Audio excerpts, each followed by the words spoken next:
Some aspects of climate change will prove challenging for Barbados. A new initiative to curb violence among young people launched. And some reasons given relating to why women are less likely to seek treatment for drug abuse than men. Credible, balanced, committed. This is the CBC Evening News. Good evening, I'm Shane Jones, leading the news at 7.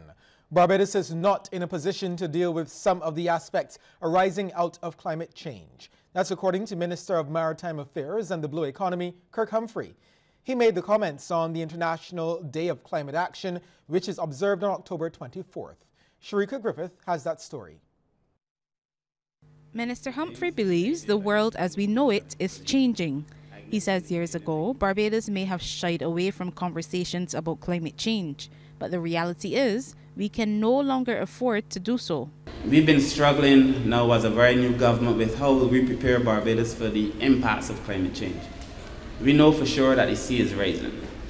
And if the sea continues to rise at the rate at which it is rising, a 2-meter rise in Barbados is catastrophic. If the sea were to heat by 2 degrees, 2 meters of seawater coming onto the land is catastrophic. We are not prepared for it. Minister Humphrey made the comments during a prize-giving ceremony for Poetry in Windows, a poetry competition for young people ages 10 to 17. Under the theme, International Climate Action, Say It With a Poem, the aim was to increase students' awareness of their environment while improving their literacy skills. Minister Humphrey says government is still planning to ban plastics and styrofoam from April next year, even though some industries have been given extra time to make the transition to more environmentally friendly products. The minister also suggested that more stringent measures could be coming for people who continue to litter. Barbados has now become such an untidy country. And if you walk down the street, you see people just littering. They throw their bags through the window, they throw their food boxes through the windows of the ZRs, and it's just not the kind of country we want to live in. And so we've made a determination again that, we're going to have to be a little bit more tight in the way we apply those things. The winning poems will be displayed in store windows in Sky Mall and Lime Grove, as well as Days Bookstore in the city. Sharika Griffith, CBC News. The new BLP administration has pledged to protect the international business sector against threats to its security. Speaking at an international business conference at the Lloyd Erskine Sandyford Center, Minister of International Business and Industry Ronald Toppin said in order to achieve the vision for Barbados as a global business center, necessary changes must be made. Already started with the work being carried out on the Barbados National Action Plan as it relates to the strengthening of the legal and administrative systems in place to prevent and combat money laundering in line with the Financial Action Task Force's standards. The International Business Unit is involved in this process as well, and we implore you in the sector to continually upgrade your systems and thereby remain abreast of obligations for compliance. Minister Toppin highlighted some of the changes that would be implemented to transition from an international business sector mindset to a global business ethos. It is proposed that the foreign currency earnings credit will be abolished and that Barbados will be moving to a regime which will see the convergence of tax across all business entities. The details are still being assessed and various modules are currently being run. What I can state, though, is that the new rate will remain competitive and ensure that those international businesses which are here will continue to benefit from certain incentives. I also have to announce that as of December 31st, 2018, the Ministry of International Business and Industry, through its International Business Unit, will cease to issue international business company licenses and international societies with restricted liability licenses. This will, in effect, close off these regimes as the Cbc Act will be repealed and the SRL Act will be amended to give effect to the end of new international societies. While acknowledging that some people will experience hardship resulting from government's restructuring plan, Senator Rudy Grant says the program is necessary. He was speaking in the Upper House during debate on the Debt Holder Approval of Debt Restructuring Bill 2018 yesterday. Yes, there's going to be some measure of pain. And yes, we have to try to protect those that are more vulnerable. And yes, I agree that those pensioners that are going to feel some measure of pain, a person that is 80 years old, yes, sir, we have to look to see how we can assist them. But we have to understand that the measures have to be implemented and we have to take action, because doing nothing is not an option. Senator Grant suggests the sacrifices made now will redound to a better Barbados. We have to understand that the action being taken is not action designed to hurt people, but it is action designed to ensure the sustainable development and growth of our country, and to ensure that we are able to restructure the economy. Sir, that is critical. The ongoing road rehabilitation program continues to be a headache for road users. For the second time this week, motorists traveling along the ABC highway from the Norman Niles to Clyde Walcott roundabouts were forced to endure delays for hours. Traffic again crept as the usual 4 lanes were reduced to 2. Engineer with C.O. Williams, Mubarak Nakuda, explains the road closure was due to equipment failure. This morning, the early morning hours, the mechanical sweep pipe broke down, so we had to come up with a contingency plan to ensure that the road was entirely swept before it was open to vehicular traffic, because as you can see, there's debris on the road, and we don't want any of the public to be at risk, or the society. We apologize for the delays that has been caused, but we think that the public safety is paramount before anything. A few hours after the road reopened this afternoon, a driver and his passenger escaped serious injury after their vehicle ran off the road. While declining to speak on camera, it is understood the accident occurred after another driver entered the right lane and suddenly switched over to the left. A police officer currently in custody being questioned in connection with a number of criminal matters. Word of this from Police Public Relations Officer Sergeant Michael Blackman. He says the police constable was reportedly taken into custody early this morning. Barbadians are being reminded to adhere to fire alarms and evacuation notices. Divisional Officer in the Barbados Fire Service, Ernil Fields, made the plea after responding to a call at the Warrens Towers 2 building this morning. The building was evacuated after some workers reported smelling smoke. However, some employees returned to their respective offices and were again asked to head outside when fire personnel arrived. We had an AC unit. The fan was going bad, and it kind of gave a burning scent throughout the building. Hence, there was an evacuation of the building. Once the evacuation is sounded, people should adhere to the advice and evacuate the building. Not in a running manner, but in a swift and orderly manner, and head to the assembly point, wherever that is located on the compound. The evacuation also affected members of the public who turned up at the offices to conduct business. I come to get a Barbados ID card. I live in the U.S. and I need a Barbados card. Every time I come here, go to the bank, they're asking for ID, and it would be good to have a Barbados card. As violence among young people continues to be a major issue, a new initiative designed to make a difference has been launched. It's the Cool Kids program created by Crime Stoppers Barbados in association with the United Nations Children's Fund. Program Director at Crime Stoppers Barbados, Sherry Holder Oluteo, says the focus will be on primary school students. During the launch at Southern Palms Hotel, she spoke about why it's necessary. From recent media reports and meetings with school principals and guidance counselors, the program is needed now more than ever.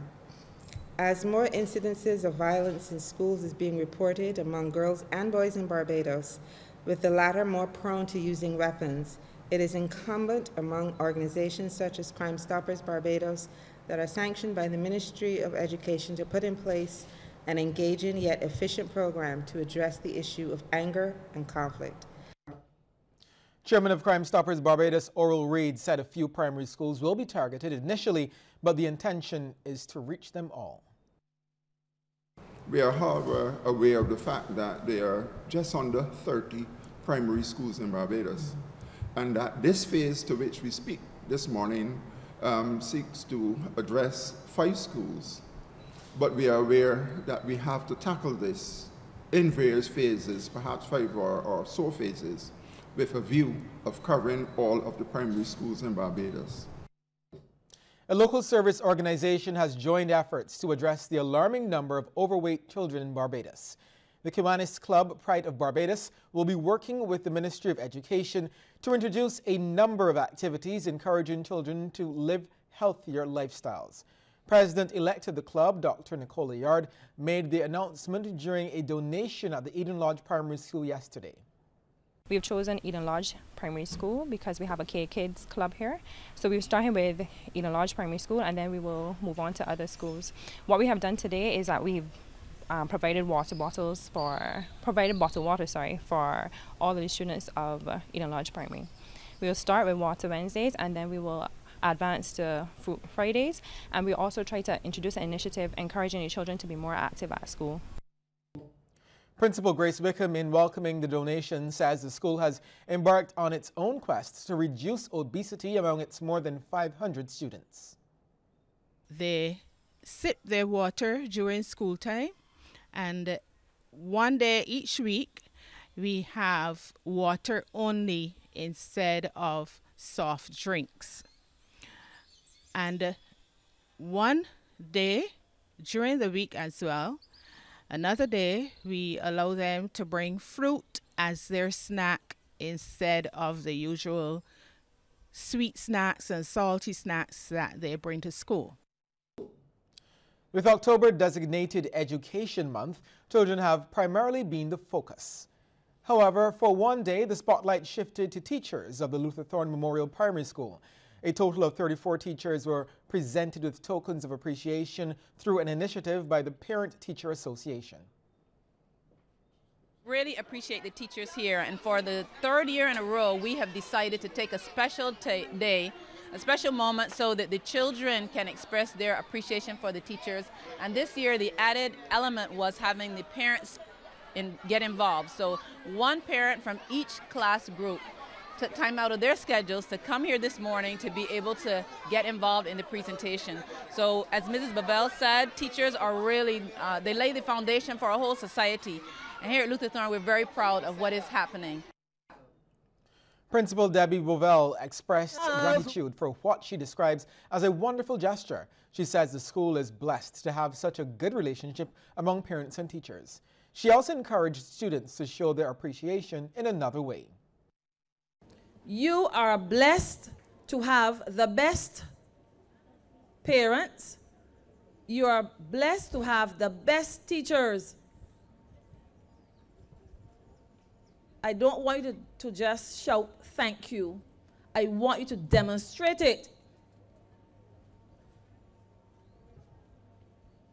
So that the hard work that is being put in pays off. I want to see that in the results and in your behavior. Principal of St. Albans Primary, Wendine Prince, is appealing for help from corporate Barbados to complete the school's refurbishment drive. Rianne Phillips has more. Over the last 3 months, some buildings at the St. Albans Primary School were transformed from looking like this to this. The changes are a part of the school improvement plan, spearheaded by Principal Wendine Prince. Last summer vacation, we embarked on a project to improve the environs of the school, and we sought sponsorship from Sugar Hill Resort. They came on board and they assisted us with painting one of the blocks, Block B, and the PTA of the school, they also came on board. However, Ms. Prince says more help is needed to complete the project. Right now we are in the process of continuing the improvements to the physical plant, and we are embarking on painting Block C and Block D, the other 2 blocks of the school. And we are urging corporate Barbados to come on board with like Sugar Hill and assist us with completing this project. She believes the project will improve performances at the school. You will know that we won NAPSAT. It was this was historic because it's the first time a school of our size has won NAPSAT for the boys. But then we came in the common entrance and we performed extremely well, where we had a class of 51 students, and of 17 of those students, they got over 90 in the mathematics exams. The school has a roll of 401 students. Rianne Phillips, CBC News. It seems women are less likely to seek treatment for substance abuse than men. This can be for a variety of reasons, including shame and concern for their children. This was revealed by Interim Coordinator of Marina House, Renee Napoleon, during an interview with CBC. Sharika Griffith reports. Marina House is Barbados' only residential facility for women battling addiction. The facility, which opened its doors in October 2015, can house up to 17 women at any given time, but for now, there are only 5. Interim Coordinator Renee Napoleon says there are several reasons for this. The shame, the guilt, dealing with children, fear of losing their jobs. But efforts are being made to allow women access to their children while at the facility. We're trying to partner with the Child Care Board in terms of that. As women and as a parent, leaving your child behind, for them, they're not going to do that. They want to know that their child is safe. They want to know that their child is being taken care of while they are here. Because in the primary phase of treatment is 3 months. So at a minimum, they know that it's 3 months that they will be away from their children. Residents at Marina House are taught how to cope with their addiction using a variety of techniques, including art and animal therapy. Consideration is also given to the underlying issues which often accompany addiction. We see a lot of depression, anxiety. We have to remember and be mindful that women in addiction comes along with a lot of trauma. So a lot of times they are dealing with trauma, whether it started throughout their childhood or as a result of their addiction. Abuse, feeling abandoned. So those are issues that also will have to be dealt with along with the addiction. Counseling is also provided for family members. We have a family therapist that will help with those issues in terms of family reintegrating back into the society, teaching families about addiction and teaching families how to help their family member who is in recovery. All those things encompass what we do here. There are plans to make the facility more child-friendly by putting a play park on the grounds. Another area has been earmarked for use as a kitchen garden. Sharika Griffith, CBC News.